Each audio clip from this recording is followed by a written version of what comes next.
Yeni bir videodan herkese merhaba dostlar. Bu videoda biraz nostaljik bir inceleme ile birlikteyiz. 2022 yılında kullanmak serisine 2014 yılında çıkan ve gerçekten çıktığı döneme damga vuran cihazlardan biri. Yani iPhone 6 2022 yılında halen yeterli mi? Bizlere nasıl bir deneyim sunuyor? Bunların hepsine birlikte yakından bakacağız. Öncelikle aramızda hala iPhone 6 kullananlar varsa yorumlarda bekliyorum. Fiyatlarına baktığım zaman da iPhone 6 şu anda tabii ki de sıfır olarak satılmıyor. İkinci el tarafında bulabiliyoruz. İlk çıktığı zamanlarda 2014 senesinde garantili bir şekilde Apple tarafında 2000 TL bandında rahatlıkla bulunabiliyordu. Fakat o zamanlarda bu cihazın başlangıç fiyatı global tarafta Amerika'da veya Avrupa'da da 649 dolar bandında 650 euro civarında bir fiyatla satılıyordu. 2000 TL de o zamanlar için gayet uygundu. Şu anda 100 dolar bile etmeyen bir telefon ama halen ülkemizde ikinci el tarafında ilgi gören bir telefon diyebilirim. En düşük bütçelerde en fazla aranan telefonların başında geliyor. iPhone 6 şu anda ikinci el kısmında depolama alanına göre değişiklik gösterse de 1000 ile 1500 TL aralığında yani 50-60 dolar gibi fiyatlarla bulunabiliyor. Şu şartlarla değerlendirdiğimizde bir telefon için gerçekten çok düşük bir fiyat diyebilirim. Bana destek vermek, bu tarz içeriklerden haberdar olmak için de abone olup bildirimleri de açmayı unutmayın. İsterseniz ilk olarak iPhone 6'nın tasarımıyla incelemeye başlayalım. Ardından değerlendirme kısmında tüm deneyimlerimden bahsedeceğim. Tasarım yönünde iPhone 6 döneminin en ikonik tasarımlarından biriyle geliyor. Şu an içinde artık klasikleşmiş bir tasarıma sahip diyebiliriz. Halen iPhone SE 3. nesilde bile bu tasarımın izlerini görebiliyoruz. Telefonumuzun alt kısmında Lightning şarj girişi, hoparlör ve 3.5 mm kulaklık jackı bulunurken ön tarafa baktığımızda oldukça kalın çerçeveler, klasik Touch ID butonu bizleri karşılıyor. Malzeme kalitesi yönünden de metal bir kasaya sahip ancak kalite açısından iPhone 6s'ten bayağı geride. 6000 serisi alüminyum malzeme kullanıldığı için dayanıklılık olarak da elde tutuş hissiyatı olarak da çok da kaliteli bir cihaz gibi hissettirmiyor. Fakat kendi fiyat bandındaki Android rakiplerine göre malzeme kalitesi yönünde kesinlikle daha başarılı. Apple kalitesini tam olarak yansıtmadığını söyleyebilirim. 6.9 mm'lik kalınlık, 129 gramlık ağırlığıyla adeta kuş gibi hissettiren bir cihaz diyebilirim. Hiçbir şekilde kullanırken sizi yormuyor. Tek elle kullanım kolaylığı açısından da gayet iyi bir seviyede. Baktığım zaman tasarım yönünde çıktığı yıla göre de en iyi cihazlardan biri. 4.7 inç Apple'ın Retina IPS panelli HD Plus çözünürlüğünde bir ekranını iPhone 6'da görebiliyoruz. Burada ekran kalitesi tabii ki günümüz için yeterli değil. Parlaklık oranı olarak da alt seviyede kaldığını belirteyim. Güneş ışığında yüksek ışıklı ortamlarda ekranı görmekte kesinlikle zorlanıyoruz. Ekran kalitesi olarak üst düzey bir beklentiniz yoksa halen iPhone 6'nın ekranı idare edebilecek düzeyde. Yonga seti kısmında Apple A8 çipini görürken 1 GB RAM de iPhone 6'da bulunuyor. 20 nanometre olan bu işlemci kesinlikle verimli değil. Telefonu zorladığınız zaman oyun oynadığınızda çok hızlı bir şekilde ısınabiliyor. Ama performans açısından pil sağlığınızda iyi düzeyde olduğunda halen bir problem yaşamadığımızı da söyleyeyim. 8 yıllık bir telefona göre arayüz deneyimi, uygulama açılış hızları,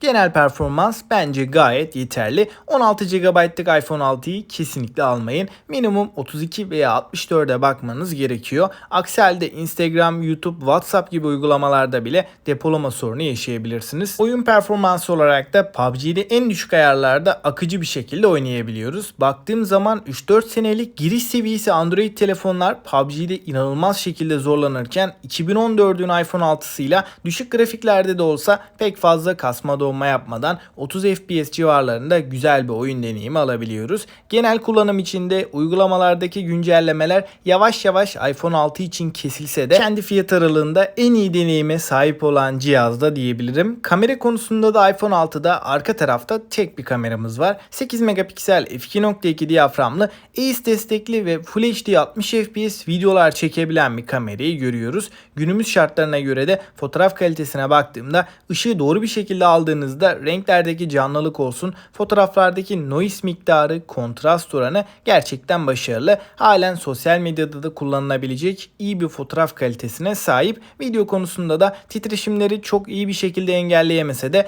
video kalitesini de kesinlikle beğendim. Ön kamera olarak 1.2 megapiksel çözünürlüğünde bir kamerayı görürken genel kamera deneyimi çıktığı yılı oranla fazlasıyla başarılı. iPhone 6'nın en kötü yanı 1800 mAh'lik bataryası. Herhangi bir hızlı şarj desteği yok. Batarya yönünde telefon telefonu gün içinde elinizden düşürmüyorsanız en az 2-3 kere tam olarak doldurmanız gerekiyor. iOS 8'de çıkan iPhone 6 şu anda iOS 12'de kalmış durumda. En az güncelleme alan iPhone olduğunu da söyleyeyim. Burada 1 GB'lık RAM'in etkisi de gerçekten büyük. Çünkü animasyonlar olsun, arka planda uygulamaları ard arda açtığınız zaman cihaz net bir şekilde yavaşlayabiliyor. Ama telefonu çok yormadan basit işler yaptığınızda hızlı olduğunu da söyleyeyim. Yazılım deneyimi bu kadar eski bir cihaza göre bence kabul edilebilir düzeyde. Mono bir hoparlörü iPhone 6'da görebiliyoruz. Ses kalitesi, ses deneyimi tek bir hoparlör olmasına rağmen beni şaşırttı diyebilirim. Oyun oynarken de bir şeyler izlerken de vermiş olduğu ses performansı bence yeterli. Touch ID parmak izi okuyucu da hızlı bir şekilde çalışıyor. Parmağı dokundurduğunuz anda ekran kildinden kurtulabiliyoruz. Ama ilk nesil Touch ID olduğu için çok da tepkisel bir deneyim beklemeyin. Wi-Fi 5, Bluetooth 4.0 gibi eski teknolojileri görürken suya ve toza karşı da iPhone 6'da herhangi bir dayanıklılığımız bulunmuyor. İsterseniz şimdi değerlendirme kısmına geçelim. Dostlar, şimdi bir özet geçersek iPhone 6 tabii ki de günümüz şartlarını, günümüz standartlarını yakalayabilecek bir telefon değil. 2014 yılında çıkmış bir telefondan bahsediyoruz. Burada hem işlemci olarak hem kamera olarak tabii ki de 2022 yılında artık ihtiyaçlarımızı hiçbir şekilde karşılamayacaktır. Ama kendi fiyatına göre değerlendirirsek 1000 TL, 1500 TL, 50-60 dolar gibi fiyatlarla kesinlikle en iyi modellerden biri. Özellikle de annenize, babanıza veya dedenize, anneannenize, yani aile büyüklerine alınabilecek, telefonu sadece iletişim odaklı WhatsApp, aramalar ve diğer haberleşme uygulamalarını kullananlar açısından yine de mantıklı olabilir. Kamera performansı olarak da 8 megapiksellik ana kamerasını ben halen başarılı bulduğumu da söylemem gerekiyor. Özellikle kendi fiyat bandındaki Android cihazlarla kıyasladığımda bence bir adım önde. Ön kamera olarak biraz daha yetersiz olsa da ana kameranın halen iş görebilecek seviyede olduğunu düşünüyorum. Bunun haricinde işlemci performansı olarak da